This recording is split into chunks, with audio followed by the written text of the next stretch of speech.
Olá, povo de Deus, sábado da segunda semana da Quaresma, 6 de março de 2021.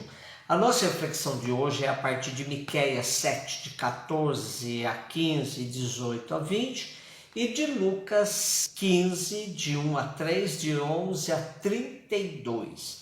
Miqueias tem apenas 7 capítulos bem curtos, somando 105 versículos. Por isso, é mais bem entendido se gastamos um tempinho para ler o livro na totalidade. Apesar de Miqueias ter atuado entre 740 a 700 a.C., vemos alusões ao exílio babilônico e à restauração, indicando assim que houve atualização do texto no século VI. Trata-se de um profeta bem rústico, direto. Ele assistiu à queda da Samaria e faz profecias tanto em relação ao reino do norte quanto ao reino do sul. Foi contemporâneo do primeiro Isaías na época do rei Acás. A Bíblia da tradução da CNBB destaca, dentre os temas específicos do profeta, a preocupação com a injustiça no campo. Diz que o profeta revela sua preocupação com os que estão perdendo seus bens, suas propriedades, tornando-se presas dos poderosos, das autoridades civis e militares, sacerdotes e falsos profetas. Ressalta que Miqueias tem convicção de que Deus não fica indiferente e que intervirá, mesmo contra seu povo. Miqueias não se refere às potências estrangeiras, pois se concentra na crítica interna ao seu próprio povo. A proposta de Miqueias passa por 3 perspectivas: respeitar o direito, amar a fidelidade e caminhar com Deus. O texto de hoje é do último capítulo, que apresenta uma liturgia da esperança, onde Deus vem em socorro do povo por causa de sua imensa misericórdia. Assim, Miqueias destaca a bondade de Deus, que é inigualável. Qual é o Deus que, como tu, apaga a iniquidade e perdoa o pecado do resto de sua propriedade? Não se obstina na sua cólera, porque prefere a bondade. Uma vez mais terá compaixão de nós, apagará as nossas iniquidades e lançará nossos pecados no fundo do mar. Mostrarás a tua fidelidade a Jacó e a tua bondade a Abraão, como juraste a nossos pais desde os tempos antigos. Evangelho Lucas 15, de 1 a 3, de 11 a 32. Estamos hoje com a leitura de uma das parábolas mais conhecidas do Evangelho, embora seja só de Lucas.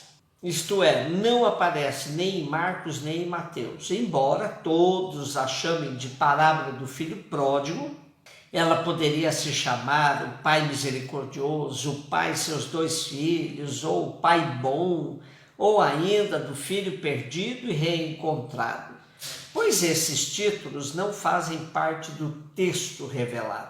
Essa parábola é precedida por outras 2, a da ovelha perdida e da moeda perdida, que junto com a de hoje formam as chamadas parábolas da misericórdia do capítulo 15 de Lucas.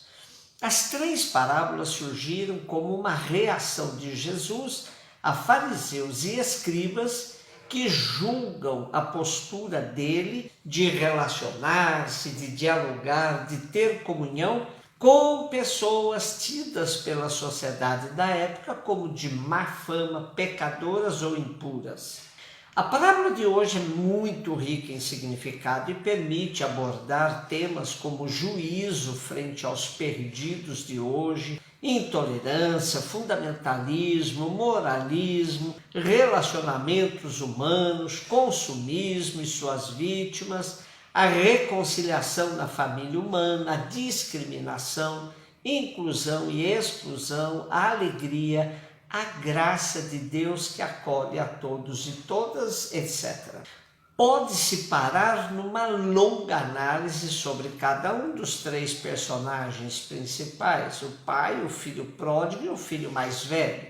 Jesus, com estas parábolas, nos passa a melhor imagem de Deus que poderíamos ter. Imaginemos que o filho tratou o pai como morto, pois lhe pediu adiantado a herança. O pai teria tudo para deserdar o filho absolutamente, mas nada disso, nunca se esquece dele e quando volta humilhado faz tanta festa que não dá tempo nem de manifestar sua humilhação. O pai nem gasta tempo para ouvir a declaração de arrependimento do filho, evitando que se humilhe ainda mais. Corre atrás do filho e o acolhe com beijos e abraços. Dá uma tremenda festa que envolve toda a vizinhança. Coloca anel e sandália nos pés do filho, restituindo-lhe assim sua dignidade. Desta forma, Jesus passava aos seus ouvintes que Lucas deixa claro no começo do capítulo 15 ao dizer: todos os publicanos e pecadores aproximavam-se de Jesus para o escutar. Os fariseus e os escribas, porém, murmuravam contra ele. E depois desta parábola, vão murmurar ainda mais, pois é um verdadeiro escândalo para os fundamentalistas guardadores da lei que o pai faça festa com um filho perdido, que gastou seus bens com prostitutas, sem antes exigir que passe por um ritual de purificação, que faça solenemente sua declaração de pedido de perdão e, pior ainda, que lhe impõe alguns castigos. Essa imagem do pai passada por Jesus é por demais escandalosa para os moralistas de ontem e de hoje. Nossas comunidades estão cheias de fiscais da moral, cobrando dos pecadores públicos uma série de condições para participarem das atividades da igreja e, sobretudo, para engrossarem a fila da comunhão eucarística. O Pai revelado por Jesus não segue os critérios da lei, da moral dos homens, dos rituais de purificação exigidos por fariseus e escribas. Se conseguíssemos passar essa imagem de Deus aos pecadores que se afastaram de nossas comunidades, envergonhados por seus pecados, quem sabe eles voltariam e se sentiriam em casa no seio de nossas comunidades. Não faltam aqueles que todas as vezes que nos ouvem falar da misericórdia de Deus, nos apontam na cara, quase que imediatamente. É misericordioso, mas também é justo. Apoiam-se nisso para dizer que a misericórdia de Deus tem limites e o pior, o limite do que entendem por justiça. Como diz o teólogo Pagola, desde o início os fariseus e escribas ficaram desconcertados ao ouvirem essa parábola de Jesus. Que tipo de pai era esse que não impunha a sua autoridade? Como podia consentir na sem-vergonhice de um filho que pedia para repartir a herança antes de sua morte? Como podia dividir sua propriedade, pondo em perigo o futuro da família? O pai não agia nem como patrão, nem como patriarca que deveria zelar pelo bem de sua família. Parecia mais uma mãe que procura proteger e defender seu filho da vergonha e da desonra. Jesus ainda revela que o pai tem carinho pelos fariseus e escribas, representados na parábola pelo filho mais velho. Mostra um pai paciente para ouvir as acusações deles e os trata com ternura, convidando-os a entrar na festa também. Jesus queria todos os filhos sentados à mesma mesa, para saborear o melhor bocado da festa, ou seja, o manjar preparado por Deus para todos os seus filhos.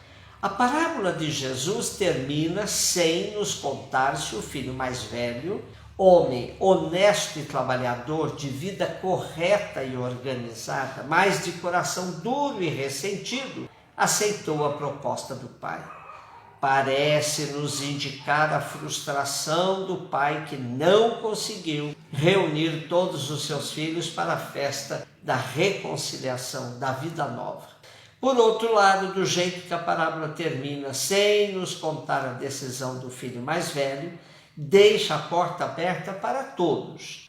O pai continua com o coração escancarado, com anel, sandália, túnica de sobra, para quando os filhos mais velhos amolecerem o coração e aceitarem o convite para a festa.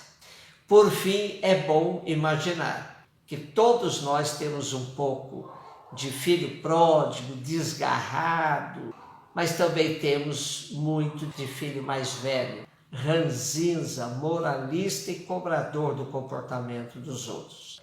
Então, o filho mais velho, o filho mais novo, ambos habitam em nós. Quem é que vai vencer? Aquele que nós alimentarmos melhor.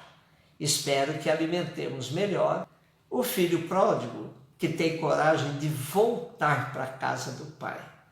Um beijo no seu coração.